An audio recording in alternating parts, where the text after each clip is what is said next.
Hi guys, Jessica Beck here with IELTS Energy TV.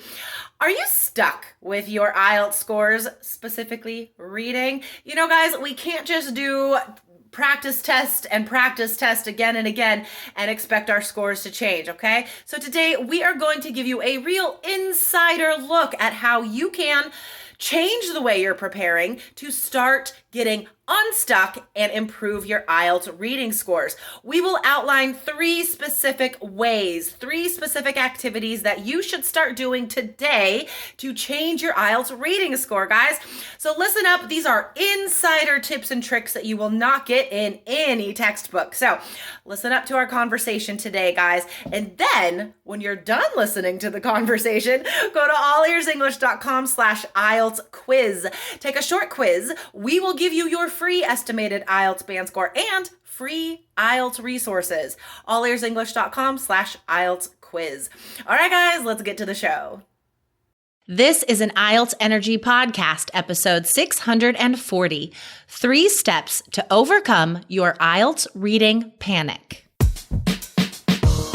You are listening to the IELTS Energy Podcast from All Ears English. We believe in connection, not perfection, and we're here to show you how to get the score that you need on your next IELTS exam. Find out why our strategies are the most powerful in the IELTS world and get your free video masterclass at allearsenglish.com/INSIDER. Now, let's get to the show. Today, you'll learn a 3-step system for overcoming panic and anxiety on your IELTS reading exam. Motivate yourself and improve your reading. Hey, Lindsay, what's going on? Hey, Jessica, it's going well. I've been practicing my French lately, actually, for a trip to Paris coming up in a couple of weeks here. So actually, it's miserable. It's very hard. I mean, I'm not doing so great, but I'm doing my best as all we can do, right? Do our best. Okay, this is inspiring. I think, Lindsay, you and I, we do like to challenge ourselves and try to sort of make ourselves uncomfortable sometimes because we realize how important that is. And so students, we want you to know that we are doing it too. Like, Lindsay, so what are you feeling when you're trying to get your French back now? Like, oh my gosh, it's so humbling. It's so humbling because I'm just grabbing for words. Like I've gone back to the beginner level. I used to be good enough to take my classes in French. I was never amazing in French. I never felt like it quite was my language, you know? Yeah. But I was able to take classes in French and I passed and I was fine. I lived in the city of Paris, but that was, 2002 and now it's 2018 and 16 years later, I am like a beginner. Like I'm here on Skype with these teachers and struggling for the words. Struggling. Oh, wow. And Spanish is coming out but I just have to have a sense of humor and I have to take a lot of notes and try to enjoy, try to find a connection with my teachers. Like today on Skype with my French teacher, I realized that we were both in Nicaragua at the same time last year and we did the same activity, the volcano boarding. And we found that connection and that was pretty cool. I love it.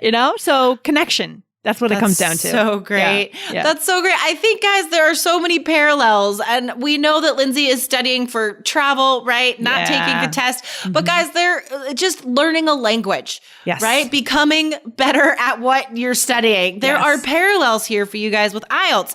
I mean, I've spoken to a lot of students who maybe took the test like 3 years ago, 5 years ago, and they didn't use the scores for some reason. And now they're returning to it. Yeah. And it is rough. Like it's tough, you guys. So just know you're not alone. Thank you. Right? It is difficult for everyone, right? Yes. And so the most important thing is to find a connection to what you're studying. And I think the best way is to have motivating teachers like us. I agree. I mean, there's always strategies that we can rely on, and that's what we're going to go into on that same theme, but on reading on IELTS, right? Yes. Today, Jessica? Awesome. Exactly. So there has been a theme to some posts and some emails that I've received from students lately. And I just thought, well, it seems a lot of people are experiencing this reading panic right now. So let's tackle it. So just one instance of someone that wrote about this Let me see. So she says, hello, let me see. I still make mistakes in reading practice. Should I move on to the writing practice? Or should I stick with reading? I read a lot of books and newspapers, but it's more about strategy and clearly understanding the tasks. So yeah. And then that sentiment was echoed by another student this morning that was like, I can't get my score above a 6 or a 6.5. What am I doing wrong? So there's a lot of reading panic lately, Lindsay. There is a lot of reading panic, but there's actually also a lot of good reading results that we've seen a clear through line, a trend with our students in 3 Keys IELTS who tend to get nines. We've had a lot of students who have gotten nines on reading. We've seen that as like a trend, right, among the scores. And so clearly there is a way to do it. But today we're going to show you guys how to reduce the panic around test taking in general when it comes to reading, right? A little bit less about the strategies today. Yeah. It's because these questions aren't about the strategies, you know? I mean, I think we talked about this in relation to writing a couple months ago, how, you know, you can have all the strategies. You can do it. You can do practice exercises. But then if the anxiety gets in the way when you're doing the test practice or on exam day, it doesn't matter. Like, it doesn't matter all the preparation you've done if the anxiety gets in the way. So that's why 3 Keys were the only online IELTS course with an anti-anxiety module, because we know that is huge. So that's the angle we're taking today, you guys. Hopefully you do have the reading strategies, like the 3 Keys ones that helped our recent student, Olivia. You'll meet her on the show soon. She got a 9 in reading, overall 8. And so how do we get there? How do we go from learning the strategies to performing them on the exam? So so that's what we're talking about today. Yeah. So we can start with getting used to just taking reading quizzes in general, right, Jessica? And we've been looking around online. We found a couple of ideas. Again, this is not IELTS reading quizzes, right, Jessica? It is just reading quizzes. Right. So guys, this is specifically if you are doing IELTS reading practice and it's not going the way you want it to, like you feel like it should be because, you know, like the student that posted, she reads newspapers, but that's not helping. Guys, that extra reading, it's not for the reading test. That's for vocab. That's for speaking and writing ideas. Reading is all about the strategies. So if you're trying to apply them and it's just not working, you're not getting the scores you need, then these are the 3 steps you need to take. So like Lindsay said, take a step back from IELTS. That is a negative thing in your mind right now, right? Give it a rest. We need to approach it from a different angle so we can still practice the reading strategies and skills with other resources. So I think the best one is to go to One Stop English. And this is on the 3 Keys study plan as well. Go to One Stop English and they publish a reading lesson once a month from The Guardian. And it's fantastic. 3 different levels. Start with the beginning one, the easy one, so you feel confident. And then you could try, the hardest one. But great vocab in there too, questions like IELTS. So that's awesome. What's another reading resource for quizzes that they can use? Hello, lovely listeners. I hope you're having a wonderful day. If you want to become a 3 Keys system student, you can join today and get immediate access, plus a special bonus just for podcast listeners. Write this down, you guys, allearsenglish.com/basic, or for personal coach with me, allearsenglish.com/coach. Well, we came across a website that I know about this website. I've seen this around. It's been around for quite a while. It's called EnglishClub.com, and you can go to EnglishClub.com/reading. And it does have, I believe it has some practice quizzes on here that you can do, guys. So very good to do. I mean, this is all about getting in the habit of taking a test, right? A test, the testing mentality, toughening up. Exactly. And what I really like about the English Club ones is like the topics, like there's sports, there's environment, there's health. I mean, these are IELTS topics, right? But then there's also short stories, which you don't see on IELTS. So the point isn't like practicing IELTS, right? We've talked about how that can be harmful if you do it at the wrong time. And this is a good example of that. So take a step back and develop that positive association with doing a reading comprehension activity, right? Do something fun on a short story. It's awesome. Yeah, I love this. This is also cool because on English Club, they do categorize the reading passages or quizzes based on level. So that's kind of cool. They have intermediate, pre-intermediate, upper intermediate, advanced. So you guys can kind of steer yourself towards whatever you think your level is. Very cool. I'm impressed with this site, actually.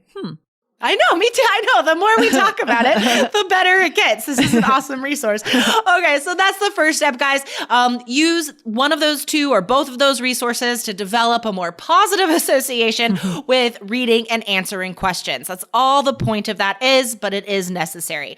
And then the next step would be to discover your own personal technique for dealing with anxiety. So in the course, we have a lot of suggestions for this. Every student sort of resonates with something differently, right?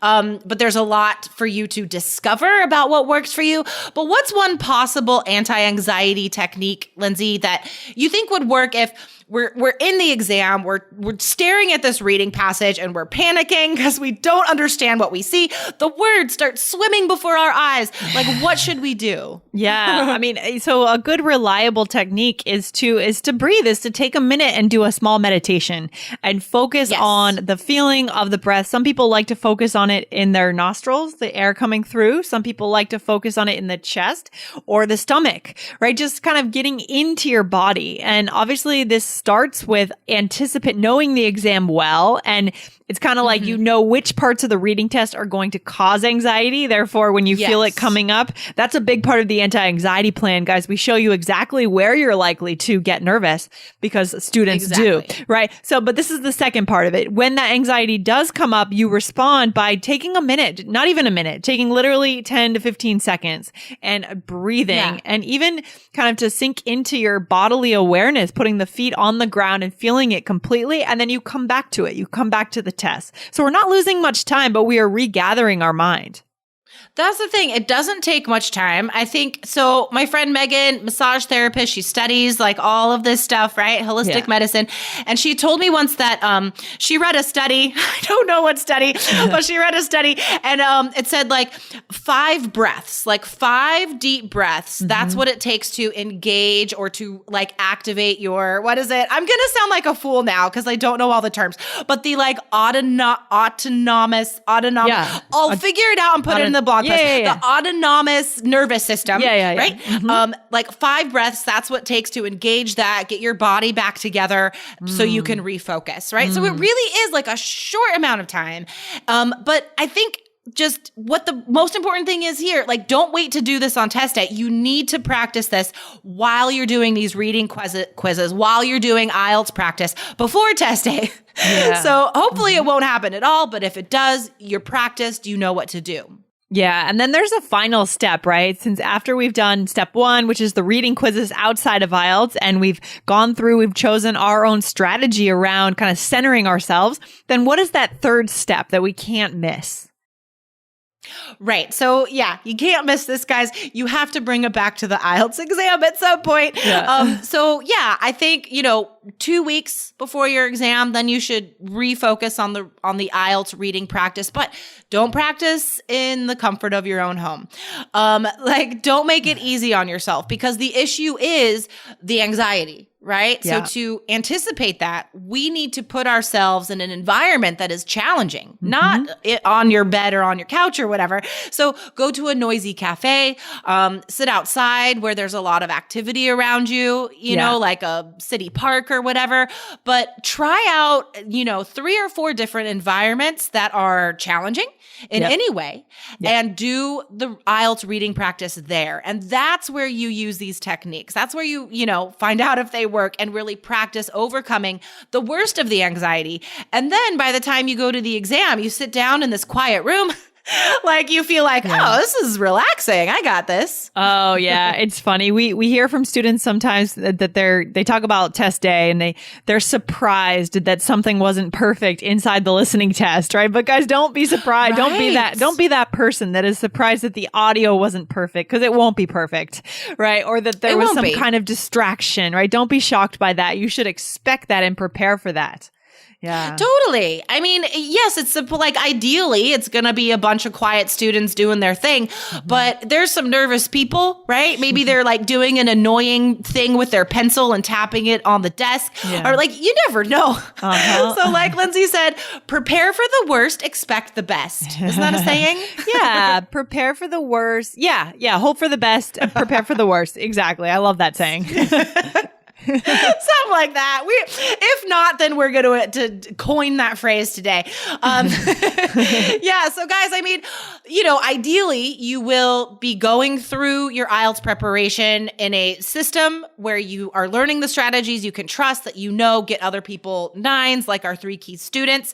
And if for some reason you do have negative associations with reading, then you could come to someone on our team in the Facebook group and we could get back to you right away. Because there's nothing worse than like being nervous, not knowing what the problem is, and then having nobody to ask about a solution. So ideally you're one of the 3 key students and you could do that, come to us. Exactly. So if you do want to get involved, guys, learn our strategies that get 9s on reading, go to allearsenglish.com/basic or allearsenglish.com/coach. You got to use those links because then you get a bonus. Yeah, that bonus, how to wake up the examiner. I love it. Includes a video and a PDF guide, guys, so that you won't see the examiner falling asleep during your test. You'll make sure. Can you imagine? Yeah, make sure you get your 7, 8, or 9. We'll show you exactly how to do it in that bonus, but you only get that bonus by going to those links. Love it. Okay. Exactly. All right, Jessica, this has been good. I'm glad we had a chance to address this topic. Such a good one. Yes. It's a hot topic now. Yeah, we got it. All right, Lindsay. All right. Enjoy the rest of your week. You too. Take care. Bye. All right. Bye. Thanks so much for listening to the IELTS Energy Podcast from All Ears English. And if you want to get tips from Lindsay and Jessica every week on how to get a 7 on your next IELTS exam, be sure to subscribe to our podcast on your computer or on your smartphone. Thanks again and see you soon.